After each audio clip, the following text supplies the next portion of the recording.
transmitiendo una nueva serie que inicié hace 4 conferencias titulada, para que puedan ustedes continuar siguiéndola, La creación y Dios. La creación y Dios. Esta sería la 5ª conferencia. ¿Y qué estamos haciendo con esta nueva serie sobre la creación y Dios? Estamos redescubriendo el libro del Génesis, ni más ni menos. O sea, estoy tratando de concentrarme nada más porque ya hubo una vez cuando ya tenemos en conferencias, ¿verdad?, y grabadas casi 40 capítulos del Génesis, versículo por versículo, pero me quiero concentrar simplemente en 2 capítulos, en el capítulo 1 y el capítulo 2, que es la creación y la recreación del planeta Tierra. Y durante muchos años pues hemos estudiado, que inclusive me acuerdo cuando yo comencé a estudiar la teología y comencé a tener muchísimo interés en el Génesis y en el Apocalipsis, que han sido mis 2 libros preferidos, aunque claro que toda la Biblia es maravillosa, pero siempre Dios nos inclina sobre ciertas áreas. Por ejemplo, el apóstol Pablo fue el único de todos los apóstoles, ni siquiera Juan, ni Pedro, ni ninguno otro apóstol se le reveló el rapto de la iglesia. A Pablo fue al único a quien el Espíritu Santo le reveló el rapto de la iglesia. A Pablo fue al único, Efesios capítulo 3, que le reveló que la dispensación de la iglesia tenía como objeto unir a los judíos y a los gentiles. A él le reveló. A Juan Dios se lo llevó al cielo y pudo ver hace 2000 años lo que iba a pasar con el futuro de la humanidad, y él escribió el Apocalipsis. El apóstol Pedro pues le escribe a todos los judíos que estaban siendo perseguidos, animándolos y mostrándoles que el sufrimiento formaba parte también de la esencia de nuestro caminar con Jesús. Y así vemos, ¿verdad?, que Jeremías tuvo una revelación, Isaías otra, Ezequiel otra, porque la multiforme sabiduría de Dios, ¿quién la podría medir? ¿Quién podría decir, pues solamente aquí está esto y aquí está esto? Sino que tenemos que abrir nuestra mente y darnos cuenta que estamos caminando con un ser que es Dios, completamente infinito, poderoso. ¿Quién podría comprender la profundidad de sus pensamientos y de su sabiduría? Así que cuando venimos al Génesis, el Génesis destroza, el Génesis hace pedazos, el Génesis debate cualquier filosofía que el ser humano haya inventado para tratar de explicar de dónde venimos. Entonces, esta es la razón por la cual nosotros nos podemos parar ante cualquier auditorio de astrofísicos, de astrónomos, de psicólogos, de sociólogos, de antropólogos, de paleontólogos, etcétera, de antropólogos, etcétera, etcétera, y poder decirles, psiquiatras, psicólogos, que el contenido que tiene la Biblia, y demostrado desde luego a través de las evidencias que la Biblia tiene, científicas, proféticas, genéticas, biológicas, químicas, físicas, literarias, poéticas, etcétera, etcétera, no hay ningún sistema de pensamiento que se pueda igualar con los pensamientos de Dios. Entonces, el ser humano, pues desde luego que jamás podrá nunca saber de dónde venimos. ¿Por qué el ser humano jamás podrá saber de dónde venimos? Porque para que sea científico, señores astrofísicos que nos escuchan, y físicos, matemáticos, y como en la disciplina académica que ustedes quieran tener, para que sea científico tiene que ser repetitivo. Entonces nadie estuvo cuando comenzó la creación. Entonces, como nadie estuvo cuando comenzó la creación, también muchos científicos inventan teorías. Entonces, no todo lo que tiene carácter pseudocientífico es verdad. Perdón. Entonces, pues se ha inventado, ¿verdad?, que el universo, ¡pum!, comenzó con el Big Bang, la gran explosión, y que de una explosión se formaron los universos, etcétera, etcétera. Y cuando oímos esto, como no estamos acostumbrados a pensar, síganme con mucho cuidado, el ser humano en su mayoría no está entrenado ni disciplinado a pensar. ¿Qué quiero decir con esto? Que no analizamos lo que se nos enseña. Por ejemplo, tú vas a la escuela y a la universidad y te puedes graduar con un doctorado en filosofía, y al mismo tiempo que tienes un doctorado en filosofía o en ciencias políticas, al mismo tiempo has aceptado que venimos del chango. ¿Por qué lo has aceptado? Lo has aceptado como un dogma nada más. Porque tú mismo sabes, si tienes un poquito de mente analítica, que es imposible que el ser humano científicamente proceda de los animales. Sobre todo a la luz de la misma ciencia. En 1954, recuerden ustedes que hubo dos doctores norteamericanos, el doctor Watson y el doctor Crick, que se les dio el premio Nobel de Medicina, 1954. ¿Por qué se les otorgó el premio Nobel de Medicina? Porque descubrieron la hélice del ADN, del ácido desoxirribonucleico. ¿Qué cosa es esto? Bueno, en los billones de células que el cuerpo humano tiene, se encuentra un código genético. O sea, se encuentra en cada célula de tu cuerpo, y esto lo descubrió la ciencia. Y en cada célula de mi cuerpo, que son billones de células, se está escrita tu vida y mi vida. La información genética de tus tatarabuelos y de mis tatarabuelos. Y en cada célula de tu cuerpo está el color de tu piel, el color de tus ojos, la estatura que tú ibas a tener, todo absolutamente codificado en cada célula. Ahora, muy bien, si pensamos y seguimos esta línea de lógica, si yo me encuentro una carta en la playa donde dice: Chencho, te quiero y te amo, te fuiste y me dejates, como quiera que esté escrita la carta, esas sentencias, esa unión de pensamientos, no lo puede producir la arena del mar. Aquí detrás de esa carta, por más que yo quiera tratar de entender que fue otra cosa, hay una inteligencia que escribió eso, dirigido a otro ser humano. Entonces, es exactamente como cuando nosotros llegamos a la conclusión de que esa inteligencia y esa información que tienen nuestras células fue por accidente. Ahora, ¿qué dice la genética? Que el esperma de un chango es imposible que produzca un hipopótamo. Y que el esperma de un gato es imposible que produzca un perro. Y que el de una vaca produzca una jirafa. Y que el ser humano tiene las cromosomas XY, el varón, la mujer tiene las cromosomas XX. Y cuando tú y yo nacimos, los varones, cuando mi papá se tuvo relaciones con mi mamá, el cromosoma Y de mi papá fertilizó el óvulo de mi mamá X, y tú y yo nacimos macho camachos. Entonces, si tú vas al médico y te haces un examen de sangre y sale que tienes el cromosoma Y, pero aquí dices que no, que eres mujer, entonces tu problema biológico no es biológico, sino es un problema mental, tienes un tornillo flojo aquí adentro. Porque biológicamente Dios nos creó diferentes a los hombres y a las mujeres, haciendo a un lado ya la Biblia. Entonces nos damos cuenta que a través de la misma descubrimientos de la genética y de la ciencia, corroboran que la Biblia tenía razón. Que es imposible que de una explosión hayamos salido todos, porque la primera pregunta es: ¿quién produjo la explosión? Pregúntale a tu padrino el ateo. ¿Quién produjo la explosión? La nada no produce nada. Ahora, muy bien, siguiendo este pensamiento, si hubo una explosión, la materia produce el pensamiento, la materia produce la conciencia. Entonces nos damos cuenta que nunca hemos pensado de una forma racional como somos supuestamente racionales. Aceptamos como dogmas de fe lo que se nos enseña sin haber analizado mentalmente lo que se nos enseñó. Y así pasa con la religión también. Tú y yo venimos de una religión popular, donde se me enseñó, es un dogma de fe creer esto. Me acuerdo cuando yo tenía 13 años y quería ser cura, que le preguntaba yo a los obispos: oiga, ¿por qué esto? ¿Por qué Dios permitió el diablo?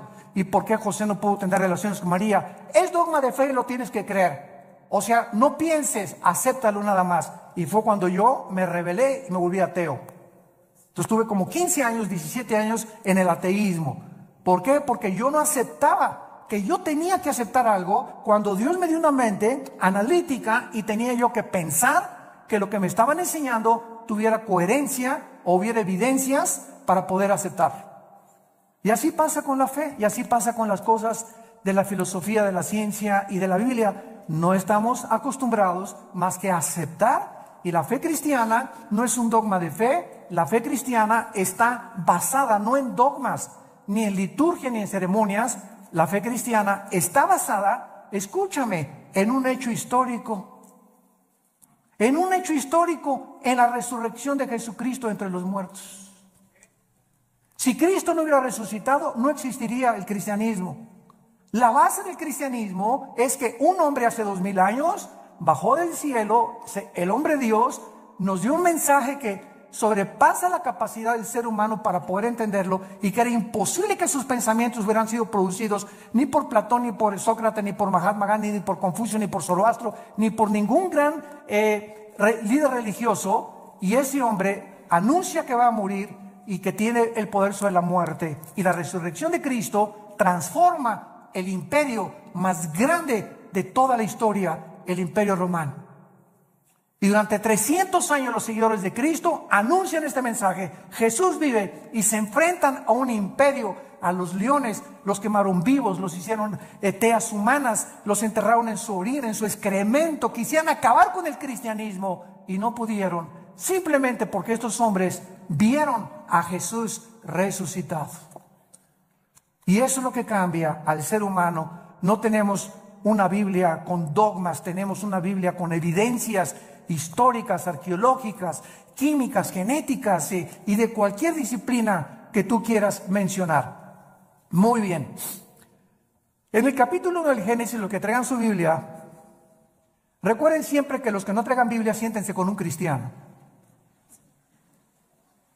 Una de las tragedias más grandes del siglo XXI es que se calcula que el 80% de los cristianos van a la iglesia sin Biblia. Y nunca, nunca, nunca el Espíritu Santo va a poder tratar con tu vida si no te sientas con tu Biblia en las rodillas, y cuando estás recibiendo la palabra de Dios, estarla viendo, estarla hojeando, estarla aprendiendo a manejar, porque es la espada del Espíritu. Entonces dicen, no, ¿para qué quiero la Biblia si ya pasan en las pantallas los versículos, etcétera, etcétera? De todas maneras, tenemos que aprender a ser hombres de la palabra de Dios. Bueno, Génesis capítulo 1, versículo 1 y versículo 2. En el principio creó Dios los cielos y la tierra. Bereshit bara Elohim hasamayin haaretz. Es lo que dice en el hebreo. Son 7 palabras. Es impresionante el número 7 en la Biblia. Esto se llama en la Biblia la gematría. Con G de gárgara. Gematría. ¿Qué es la gematría? La gematría estudia la relación que existe entre los números y las letras. Entonces, cuando venimos a un libro como la Biblia, no es coincidencia que desde el primer versículo se demuestre que el 7 es el número de la perfección y el número con el que termina la Biblia en el Apocalipsis. En el Apocalipsis, el 7 está desde el primer capítulo hasta el último capítulo. 7 espíritus, 7 sellos, 7 trompetas, 7 copas, etcétera, etcétera. 7, 7, 7, 7. ¿Por qué? Porque solamente el hebreo, el lenguaje hebreo y el lenguaje griego tienen un símbolo en las letras. Recuerda cuando íbamos a la escuela, ¿verdad? Lo recordamos todos, que nos enseñaron los famosos números romanos. Entonces me enseñaron en la escuela que la B representa el 5, la X el 10, 2X 20, 3X 30, L 50, C 100, etcétera, etcétera. Y así vemos que detrás de los números hay un símbolo de las letras numérico. Pasa lo mismo con el hebreo.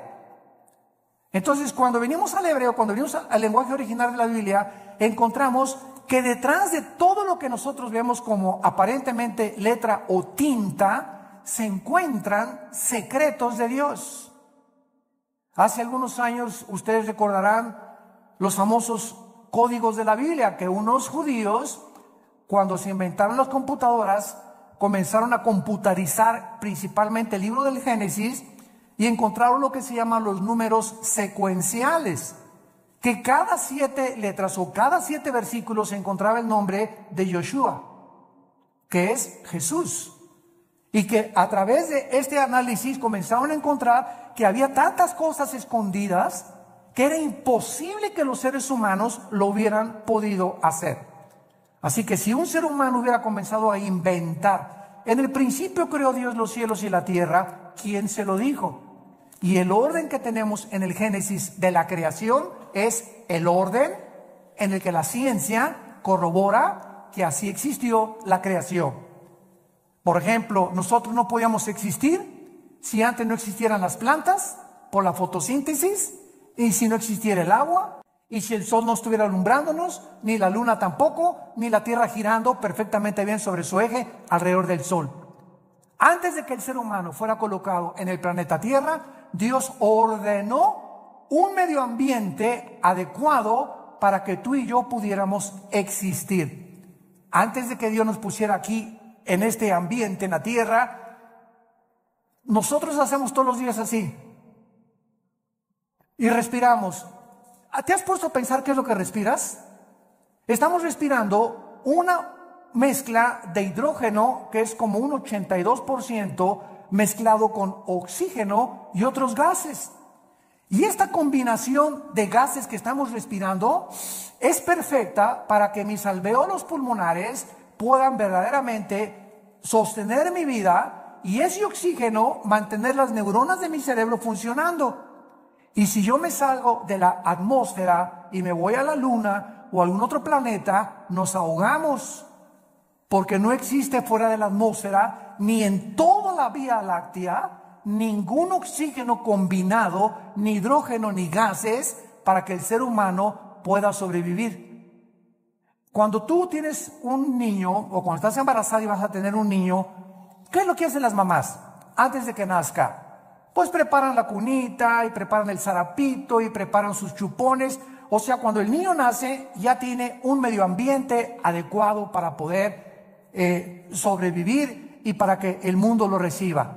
Entonces ya la mamá tiene su cunita y todo precisamente porque lo preparó antes de que él naciera. Dios, antes de colocar al ser humano en este planeta, todo lo preparó. Nos puso una puesta del sol, valles, agua limpia, árboles, manzanas para que cuando yo arrancara una manzana tuviera las propiedades nutriológicas y las vitaminas y los minerales que puedan ayudarme a mi digestión. En el plátano Dios le puso mucho potasio, que es bueno para el cerebro. En las uvas le puso antioxidantes. Y así vemos que en todo lo que nos rodea está interrelacionado con nuestra existencia y sobrevivencia. Entonces no es coincidencia que yo agarre una nuez, que agarre un higo, que agarre un plátano, que agarre una manzana, un durazno, etcétera, etcétera, y tenga lo que me rodea, las características para que yo pueda seguir viviendo. Esto es maravilloso, pero repito, no nos hemos puesto a pensar en eso. Todo lo aceptamos, ¿verdad? El plátano y la manzana. No, pues sí, pero sigo creyendo que vengo de Chita. Pero así es como nosotros hemos vivido por mucho tiempo y santos de Dios, ya basta. Tenemos que comprender que Dios nos ha revelado, dice Efesios 1, el misterio de su voluntad. Dios quiere que nosotros podamos conocer los secretos que todavía el mundo no ha conocido, por lo cual el mundo se encuentra al borde de una tercera guerra mundial.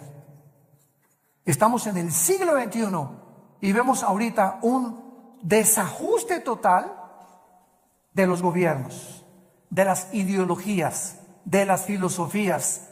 La misma ciencia está como loca tratando otra vez de a ver si a través de la ciencia podemos nosotros sobrevivir.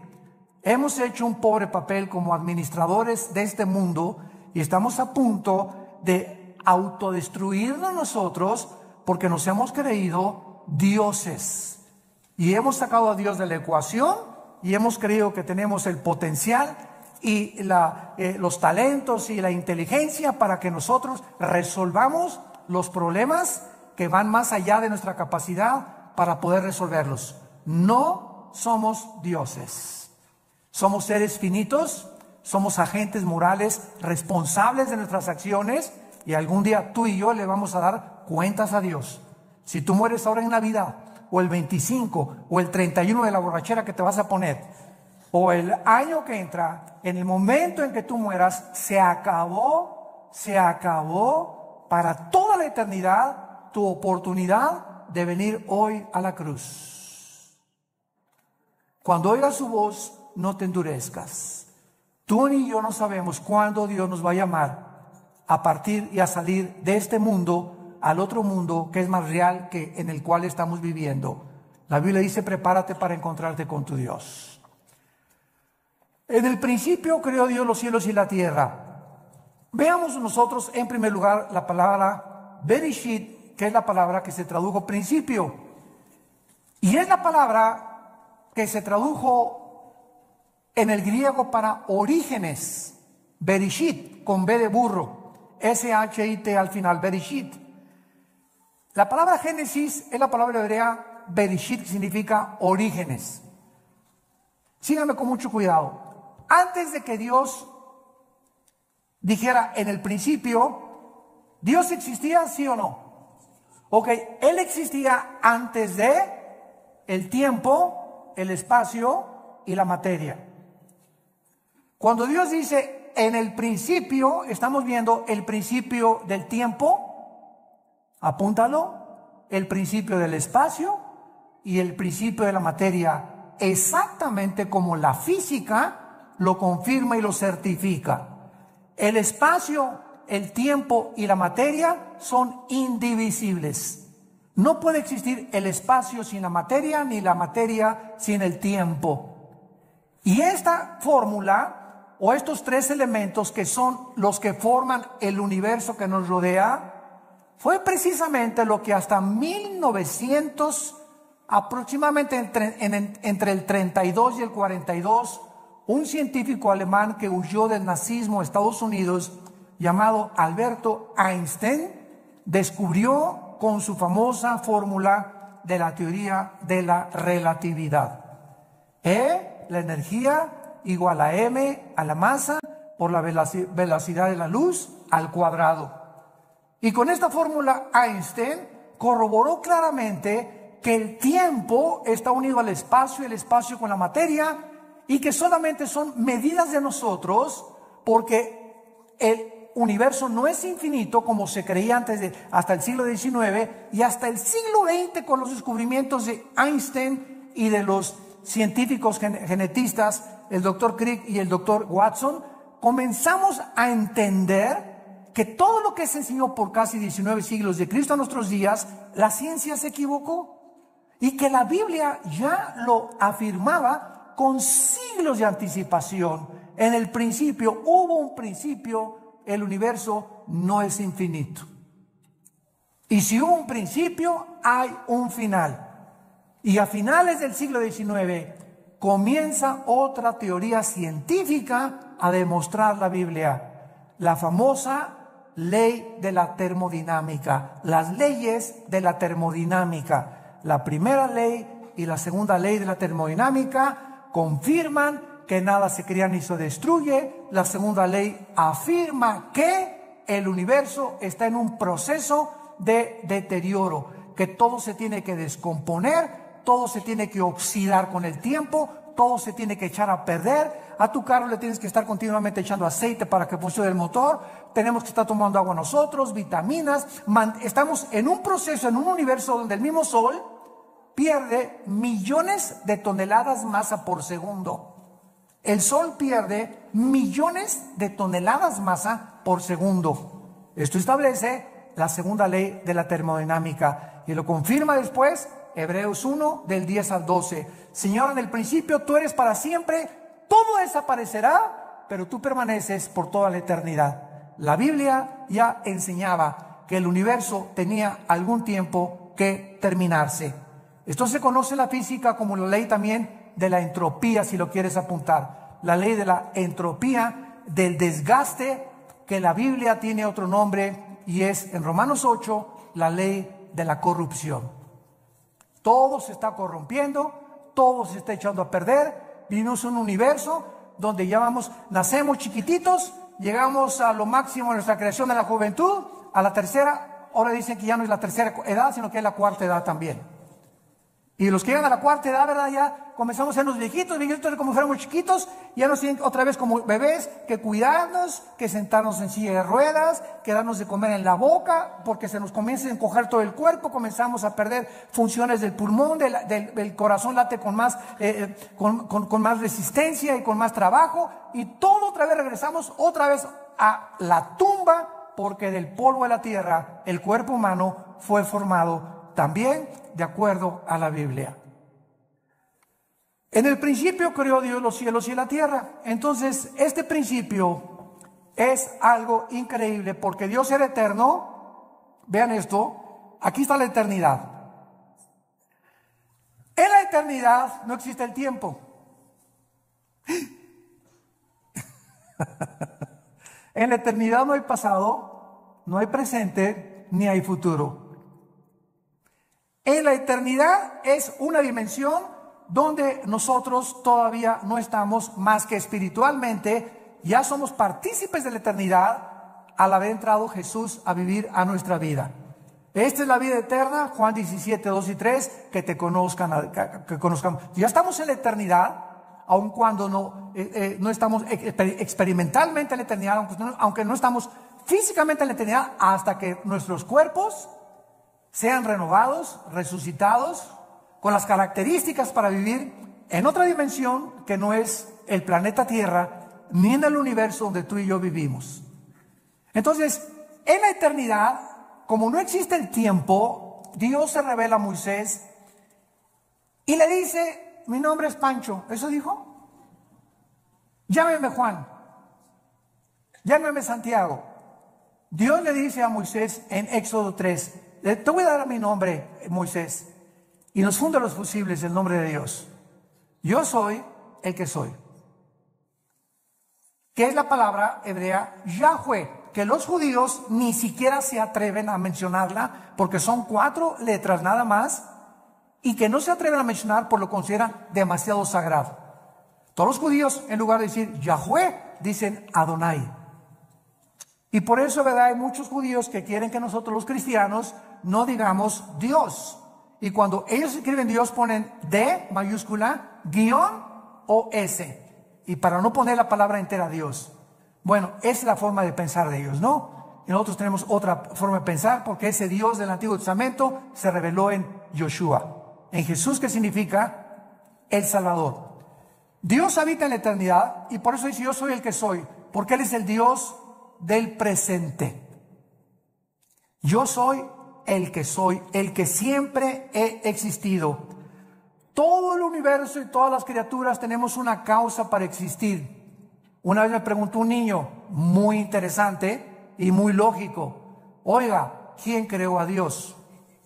Una muy buena pregunta de los niños. Muchas veces ellos quieren pensar más que los mismos adultos. ¿Tú nunca te has preguntado eso? No, nada más leí el Calimán. Bueno, por eso.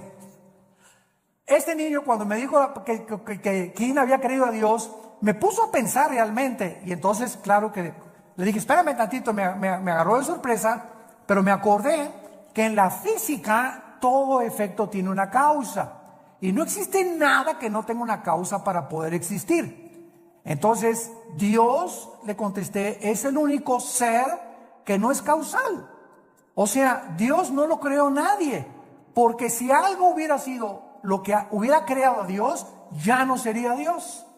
Esa causa que lo creó hubiera sido más grande que Él. Entonces, esa causa tenía que ser más inteligente, y por eso llegamos siempre a una causa única, que es Dios, de donde proviene todo lo demás. Entonces, a Dios no lo creó nada, porque si hubiera sido creado, hubiera sido criatura finita, como tú y yo somos finitos. Porque tuvimos un principio, tendremos un final cuando nosotros muramos. Entonces, Él habita la eternidad, dice en Isaías: el que habita la eternidad y la santidad, y con los quebrantados de corazón. Ahora pongan mucha atención. Aquí no existía nada, la eternidad. En el principio creó Dios los cielos, plural, shamayim en el hebreo. ¿Cuántos cielos hay? ¿Perdón? 3, 2 Corintios 12, del 1 al 3. El apóstol Pablo habla de 3 cielos. ¿Cuáles son los 3 cielos que este libro maravilloso nos revela? En primer lugar tenemos el cielo atmosférico, de la atmósfera hacia abajo. De la atmósfera hacia abajo es donde el ser humano puede vivir. Y de la atmósfera hacia abajo es donde opera Satanás. Efesios 2, del 1 al 3. Se le llama a Satanás el príncipe de la potestad del aire. Y esa palabra aer en el griego es atmósfera. O sea, Satanás opera de la atmósfera hacia abajo. Síganme con cuidado. Estamos pensando, ¿verdad? Muy bien. ¿Qué existe en el mundo invisible de la atmósfera a su alrededor? Ondas de radio, ondas de sonido. Ahorita está pasando por aquí la charrita del cuadrante. Aquí está FM, diferentes bandas que yo no las veo ni las oigo, pero tengo un aparatito que se llama radio, y ese radio tiene un diseño para que cuando yo le vaya moviendo el botoncito, agarre esta banda o agarre esta banda o AM o FM, que con mis oídos físicos no los puedo yo sintonizar, pero ese aparatito lo traduce y lo traslada a mis oídos. Entonces, de la atmósfera hacia abajo, Satanás tiene el control de los medios de comunicación. Cuidado con lo que lees y lo que oyes en la televisión. Cuidado las películas que ves. Cuidado la música que escuchas. Cuidado los mensajes que escuchas. Porque esto es precisamente el control de Satanás. Dice en 1 Timoteo 4:1, muchos apostatarán de la fe en los últimos tiempos. ¿Qué dice? Viendo, oliendo, tocando. No, dice, muchos apostatarán de la fe oyendo a espíritus engañadores. Es a través del sentido del oído que los demonios pueden afectar mi mente y tu mente. Cuídate con los amigos que tienes que te hablen cosas. Ay, sí, ¿a poco tú ya eres virgen a los 25 años de edad? Ay, pues ahora la moda es que todas las muchachas se acuesten con sus novios y ya, ¿verdad? Para probarnos. Y comenzamos a oír algo que no viene de Dios. Y viene de tu compadre, de tus familiares, de tus amistades, pero siempre es a través de el oído. Y lo que viene de Dios, Romanos 10:17, la fe es por el oír, y el oír. ¿Qué estamos oyendo más? ¿El radio? ¿La charrita del cuadrante? ¿El FM? ¿La música del mundo? ¿Los consejos del mundo? ¿O estamos oyendo a Dios? En la proporción en la que tú tengas contacto con la Biblia y oigas lo que Dios a través de la Biblia te quiere decir, es en la proporción en la que tendrás discernimiento para saber que cuando oigas algo que no es de Dios, tú ya tienes tu oído tan afinado que dices, esto no es de Dios, no te oigo, no me digas eso por favor, esos chismes ya no los quiero oír. Y comenzamos nosotros a aprender a rechazar el espíritu de mentira y el espíritu de error que siempre viene a través de lo que oímos. Esto es impresionante y miren ustedes lo que les voy a contar en este momento. En el versículo 3 la Biblia dice, y Dios dijo que sea la luz. No estoy mal, estoy haciéndolo a propósito. Oiga, pero ¿cómo es posible que Dios diga día la luz si hasta el cuarto día el Dios puso en movimiento el sol y la luna? Fíjense cuántas cosas hemos oído y no hemos pensado para saber que aquí hay una aparente contradicción. Oye, que sea la luz. Y hasta el cuarto día, y Dios pone en movimiento el sol y la luna. Entonces, ¿cómo pudo haber dicho Dios que sea la luz si hasta el cuarto día aparece el sol y la luna? La física nos va a ayudar. ¿Qué es la luz, señores físicos que nos acompañan?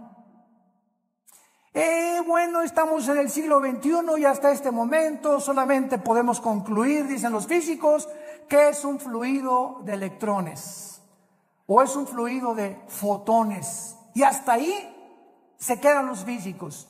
En otras palabras, lo podríamos resumir. La luz es energía. Energía. Muy bien. Cuando Dios dijo, antes de que cualquier cosa en el planeta Tierra funcionara, que sea la luz, Dios ponía alrededor de la Tierra energía que se conoce como la energía electromagnética. Apúntalo. El electromagnetismo es algo que rodea el planeta Tierra, síganme con mucho cuidado, y gracias a este poder electromagnético que rodea la Tierra, ahorita tú me estás escuchando. Porque del electromagnetismo hacia abajo, mi voz, el sonido, viaja en ondas. La luz viaja también en ondas. Las tinieblas son estáticas. Las tinieblas no viajan. Las tinieblas están estáticas, la luz viaja.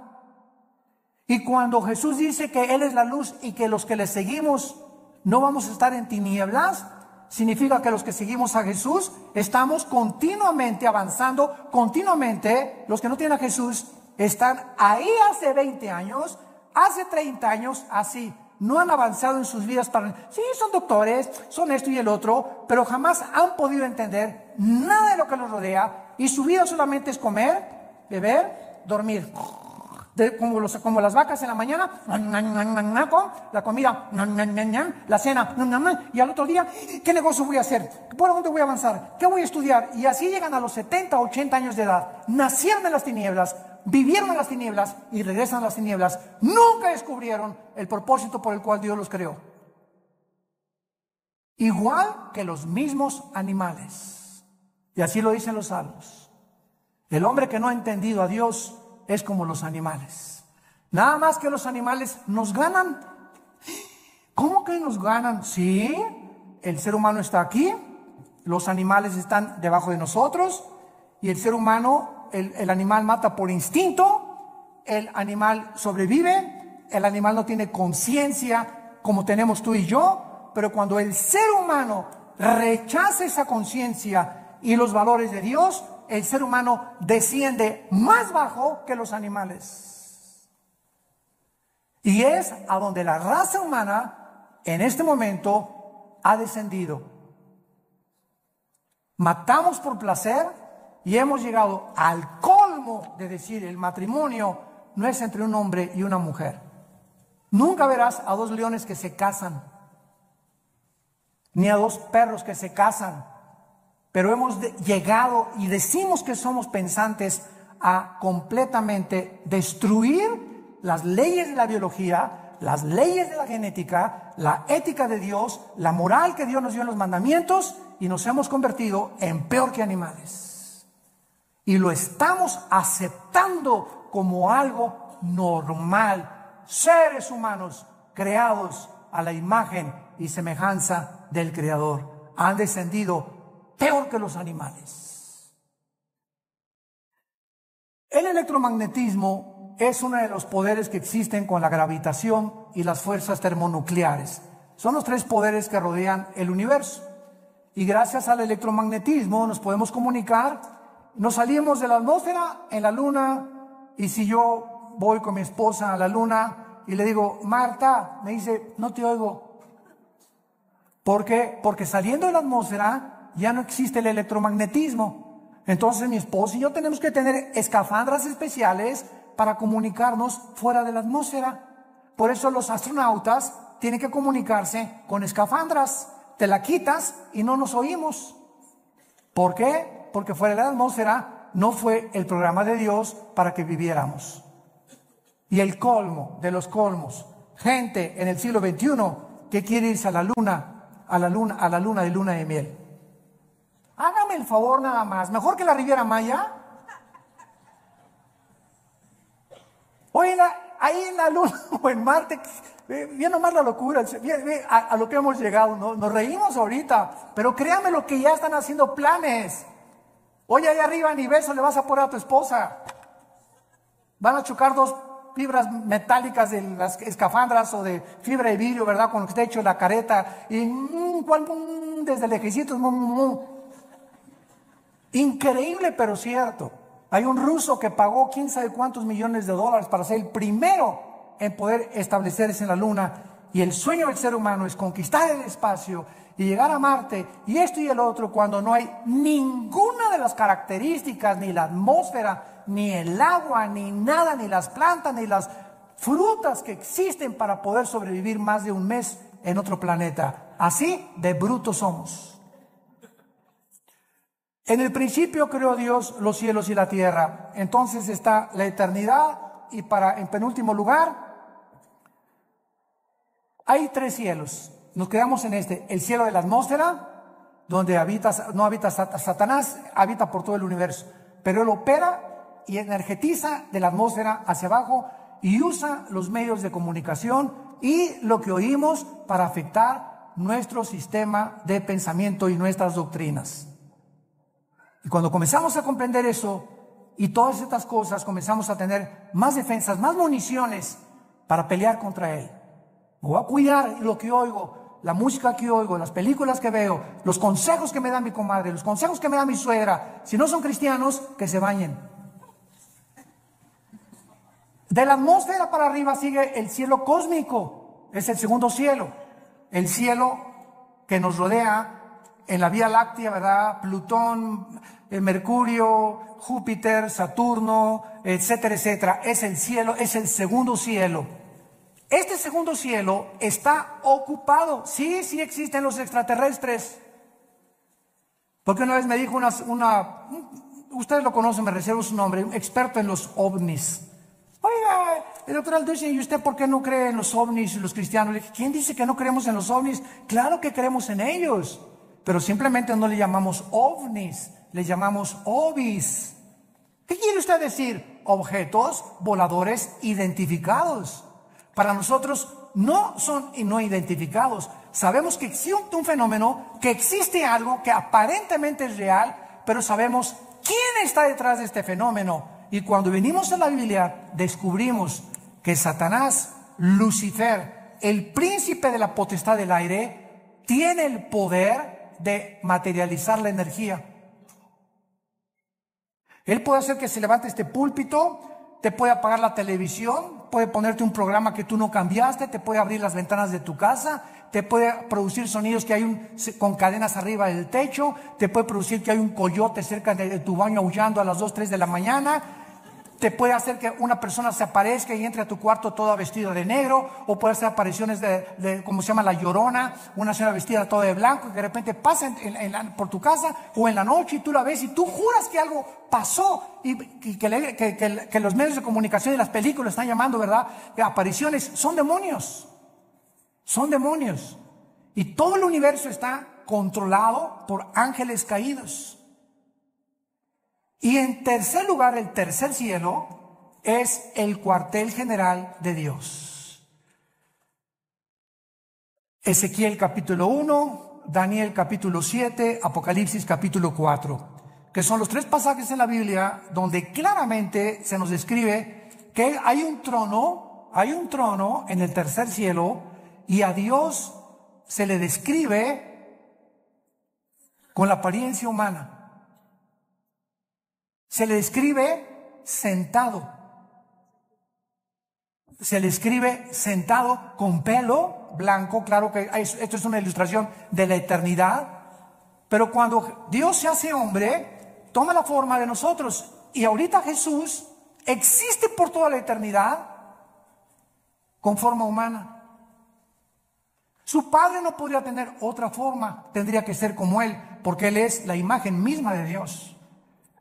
Entonces, de alguna forma Dios escogió la forma como nos creó a nosotros, porque Él, ¿verdad?, también tiene que tener un cuerpo espiritual. Dios es espíritu, pero los espíritus también tienen alguna forma, no son etéreos ni incorpóreos, y a Dios se le escribe en el tercer cielo, como sentado en un trono, gobernando soberanamente el universo. Ahora, muy bien, vean esto con mucho cuidado.